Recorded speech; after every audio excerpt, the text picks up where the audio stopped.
This video is meant to demonstrate what I do to get an animal that requires some pretty significant teasing to get to eat versus one that likes to eat on its own based on scent and sight.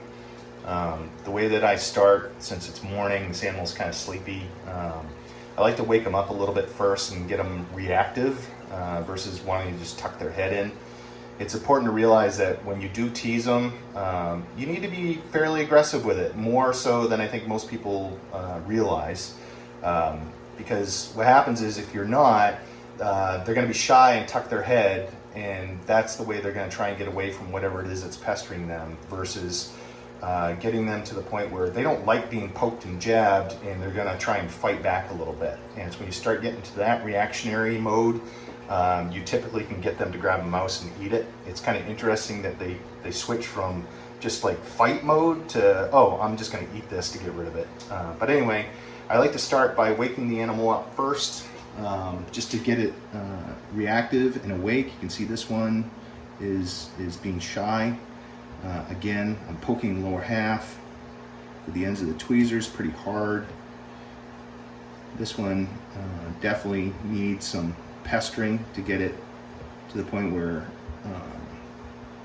it's gonna start snapping at things and be reactive. So you gotta just like really don't be shy. See, now he's starting to get snappy.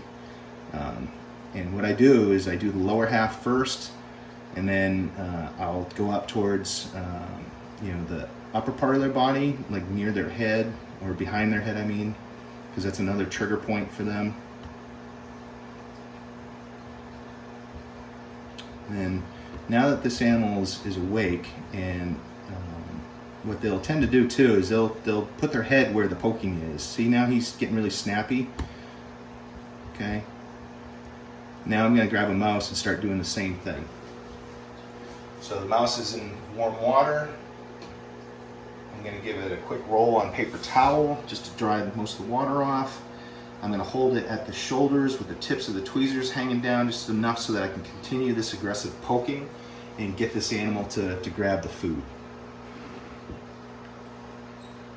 Sometimes what I'll do too is when they get like this, I'll present it, and maybe I get lucky and this one wants to eat on its own, but this one is not being that way. So I'm going to continue this snappy, aggressive poking and get it to bite.